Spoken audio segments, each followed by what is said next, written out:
Hello there, lovely stitchers. Hope you're all really well today, and sort of having a few minutes away from the chaotic out, world of shopping out there. It's I have to say, it's getting quite frantic now, isn't it? I've actually managed to do all my supermarket stuff, my food shopping and everything, my groceries, so I'm happy there. So I won't have to go out again now. I'm just going to chill out. So, oh, beg my pardon. What I'm going to do is I'm going to add a little edge to this applique, and some of you might say, "Oh, you don't need an edge," and that's absolutely fine if you don't want to put an edge on yours. And then the flip side might be that, well, you could have done raw edge applique and covered it over with a border, but we aren't, and I've forgotten what stitch I was going to do. Let me just have a little reminder. Oh yes, I was doing feather stitch. Oh gosh, it's yeah. So feather stitch. I'm just going to use a size 12 pearl cotton, and I'm going to come up this side and up, and then come back and start on that side, just so the stitches are the same way up. So with a feather stitch, I'm going to come up, okay, and then back down, and I'm going to come back down off my piece of applique, and I'm going to come up into the middle of that stitch. Can you see? So I want to loop the loop, and then pull it a bit like the fly stitch, but where I'd go down the stick for the fly stitch. I'm coming across. So I'm going to come across and then back up,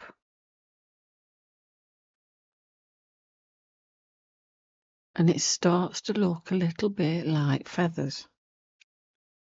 Go back down, hang on to it. Oops, I don't want to go quite that far away. I've got a bit of a frog in my throat. Back across.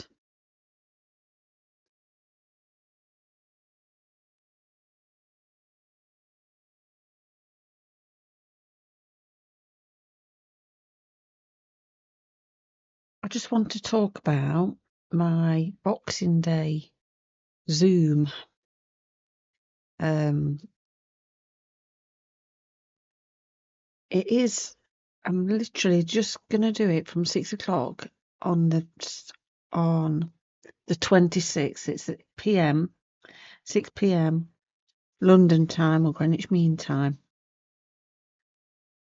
Okay. And just for a couple of hours, an hour, hour and a half, couple of hours, something like that. Nothing, it's completely free. The only thing I need, and this is nothing, please don't take this as anything, is I'll need to send you a link. So you can either go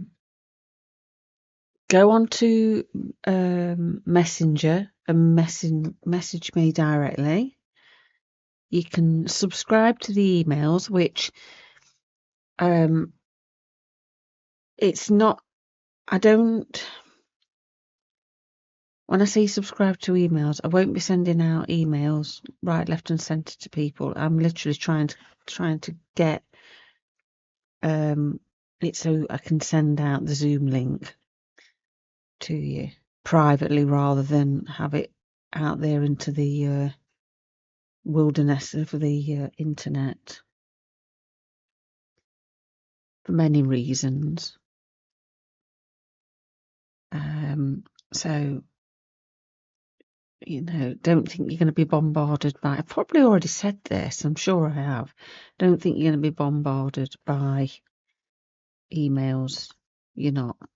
I haven't got time for all that. I mean, I'm not, you know, we do obviously send out the odd sort of email for purposes of just to keep in touch, really. But you can unsubscribe whenever you want. And I certainly won't be sharing it with anybody. So I'm going to come across. Can you see that I'm doing? I just wanted to sort of clear that up. Just to make sure that you know that it is free. It's for no other reason than for us to have a nice little sip and stitch. That's only because, you know, I've had a couple of questions that I'm mentioning it again. So yeah, please do come and join me on December the 26th, 6 p.m. Greenwich Mean Time or London time. And it is, as I say, it's free to come along, and you can do your own, bring your own project. You might have something you might have something new that you've got for Christmas. That'd be exciting. Or you might have something that you need to finish. I mean, I don't even want to talk about how many whips I have. I see people doing, what do they call them, the whip parade. Oh my gosh, I think we'd be here all day. So to finish off, I've come up and I'll just go back down that little, over that little stitch, just to anchor it down. And can you see? I'll show you again on this side. It might be a bit awkward on that side. I need some more thread, I think, as well.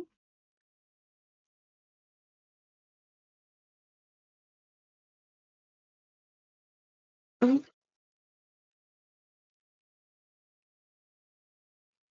We put them on there and don't clonk them around. I ought.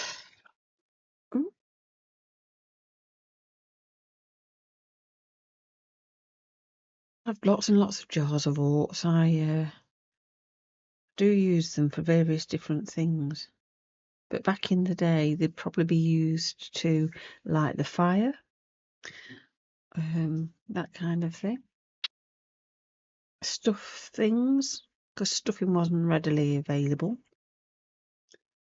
And sometimes I will actually make a little pin cushion and use my oat mixed in with a few crushed up walnut shells to stuff it.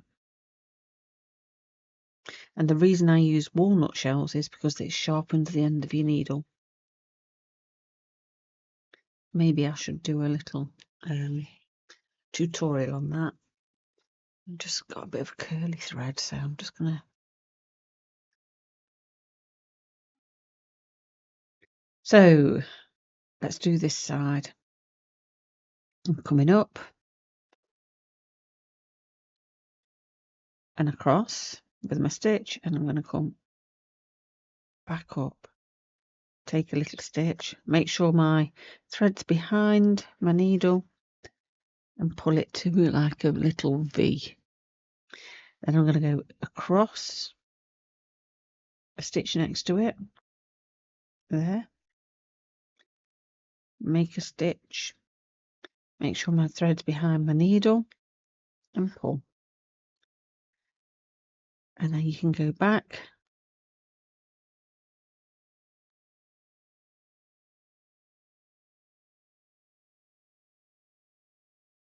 just back up,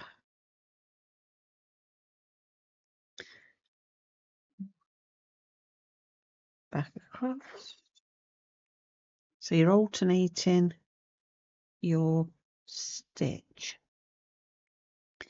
Now I'm just gonna let me get around this little curve.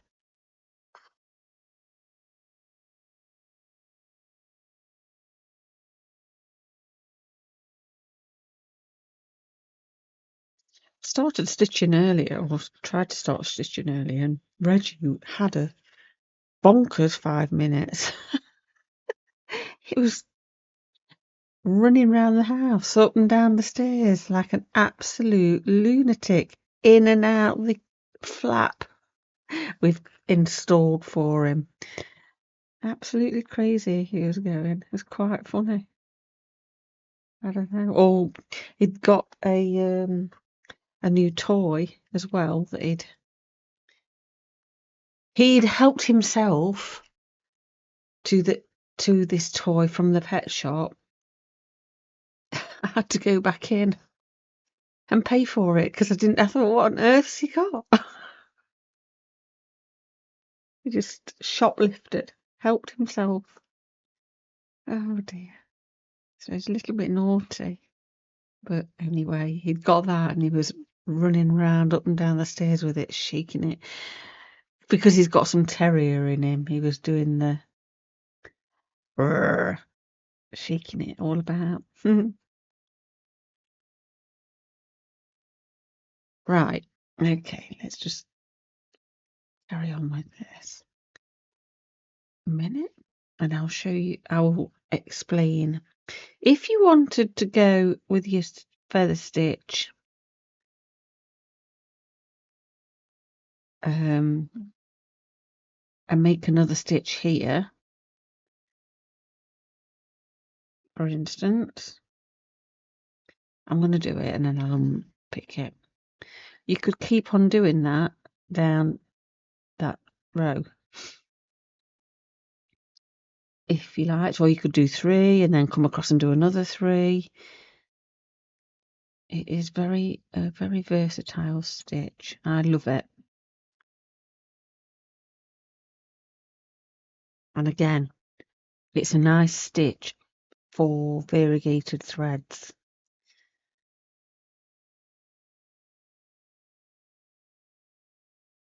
Come back up. Hold on a minute. Get my thread out of the way. Yeah, as long as you make sure your thread's behind your needle and you come up, you can come up anywhere and go, as I say, I could do 3 stitches, then come back and do 3 or 4 stitches. Entirely up to you. But it is a very pretty stitch. Oh, just make sure I'm back. Oh gosh, did I go off screen? I hope not.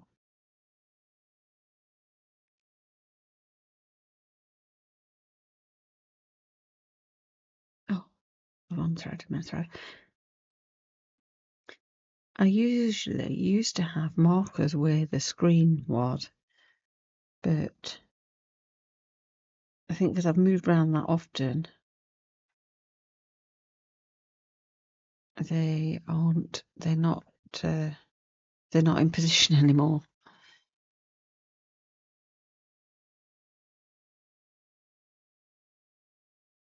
Okay, we're nearly at the end.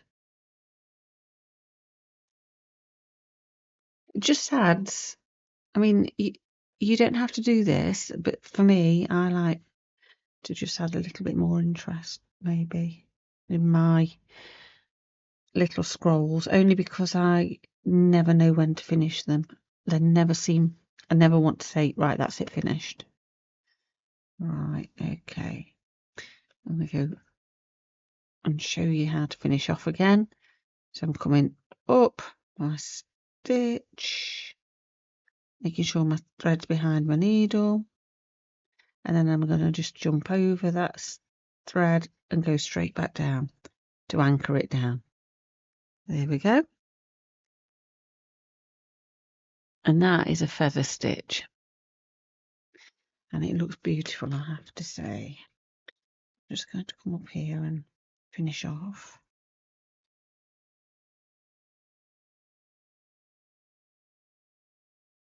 Ooh.